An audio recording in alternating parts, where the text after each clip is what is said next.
Mr. Ambassador, thank you for joining us. Thank you very much for coming. I'm glad to talk with you. So what can you tell us firstly about the situation on the ground in Iran right now?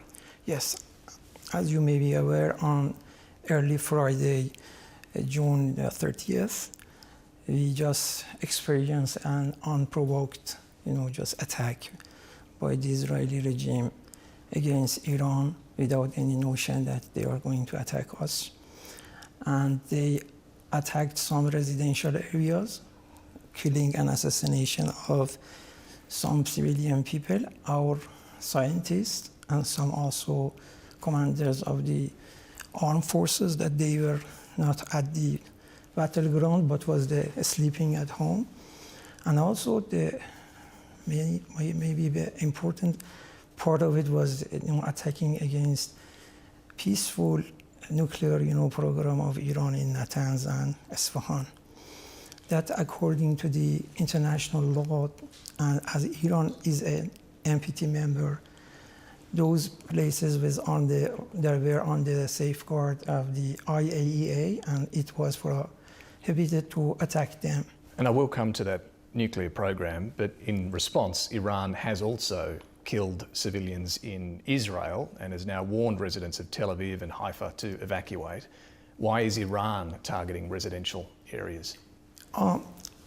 Based on the UN Charter, the Chapter 4, Article 2, when some player, just breach the laws and just attack another, just member of the United Nations, based on the 51st, also chapter, unless the United Nations Security Council takes, proper measures in order to prevent and also to just hinder, that, the attacker, the countries does have the legitimate right to, based on the self-defense, to take proper measures. Therefore, Iran also used, its inalienable right and just inherent, the right, out of the UN Charter to do just defensive measures. Okay, but still we have seen civilians killed. Let me turn to the nuclear program. Has Iran been working on plans for a nuclear weapon?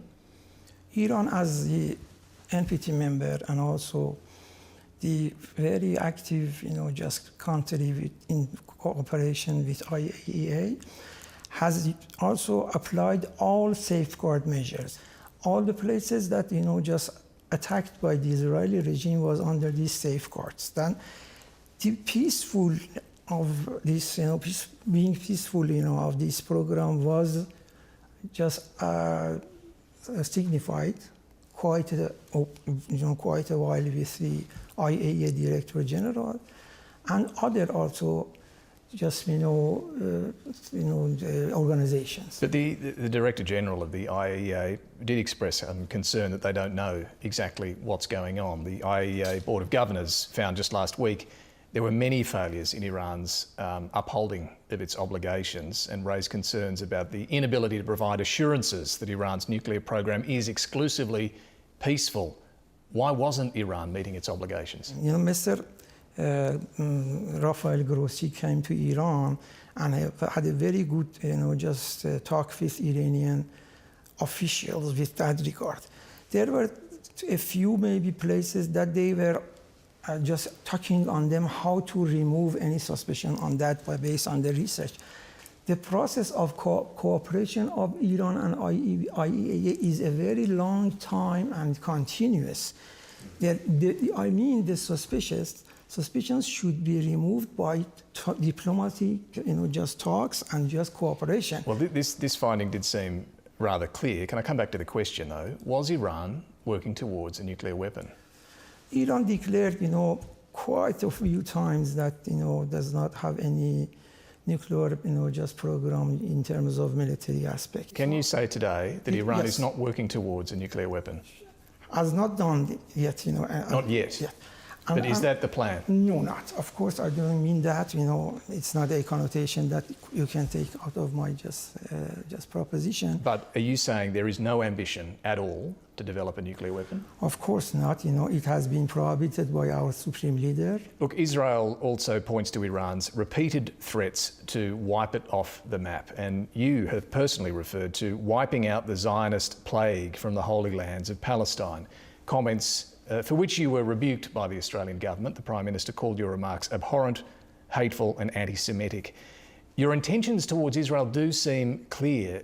Isn't Israel right to be alarmed? Of course not. It was used at the one that you mentioned that was the lobbies here in order to just make a ballyhoo out of it. It was Iran's principally declared position that Palestinian people should have the right of self-governance, and a referendum just participated by all Palestinians. But your position right now, does Israel have a right to exist? We have said that the Palestinian people does have their own right to just have their state, and Israel. But does Israel? Let me just finish. Israel up to now has not even just accepted two-state solution. Although Iran just re-emphasized that the Palestine should be a state out of the referendum. I understand that point, but I'm just wondering if you also think Israel has a right to exist. That should be just approved by the people of that land, not just because the Palestinian. But right now, without that referendum you're calling for. No, the occupied Palestine, that the people that exodus out of the Palestine. But can you understand then Israel being concerned? If you can't even say it has a right to exist right now, and there are concerns about your nuclear program, can you understand Israel being concerned? No, the nuclear program of Iran is for the peaceful measure. There are a lot of, developmental, sort of usage of, just nuclear, just activities, peaceful one, for the medical, for other, just the energy, the other things. So Iran does have its own right as an NPT member to get use of it. But if President Trump is urging Iran to come back to the table, is there a willingness to do so? About that, Iran principally has been, in touch with the United States before. Let me just remind you of something. The Sunday after that, Friday, June 13th, there was a pre-scheduled, talks between Iran and U.S. in Muscat, Oman. What about now? Will you come back to the table? It depends, because another player, just except for Iran and U.S., is involved here, that attacked us. We should not give, that goes unpunished, We should have just implemented our self-defense. So you want some condemnation of Israel before you'll come back to the table? Exactly, condemnation. And also, when we come to the Australian position, we ask, Australia as friendly nation that we are in the good relation, also they have to condemn. You want the Albanese government to condemn Israel? Yes, I ask them. Okay, if President Trump decides the US will become directly involved in this, how would Iran respond? I will just give you some points. If US, choose this one, first of all, contradicts with the Mr. Trump, character itself, because he was supposed to be a man of peace. Now he's come to man of war. But what would you do if they get involved? No, let me finish, because it's very important, this ramification. The other one is the energy of the Persian Gulf would be in hazard. The other is around 80,000 US personnel are in the Persian Gulf, area. They would be maybe, just not comfortable as much as now. The Islamic, nations around, in Pakistan, in Afghanistan, in Iraq, in southern part of the Persian Gulf, if Iran would be attacked by US, they wouldn't be silent.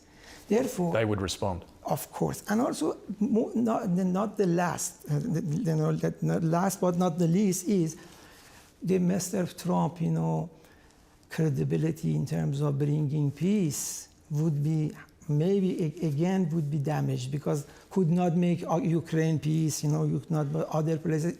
We advise Mr. Trump to think not twice, but more than that. To be dragged in an unwanted war that Netanyahu just is going to make, because Netanyahu is notorious to put the burden of his own just war on shoulder of the other players. So I just ask Mr. Trump to be more careful about that. Mr. Ambassador, thank you. You're very welcome.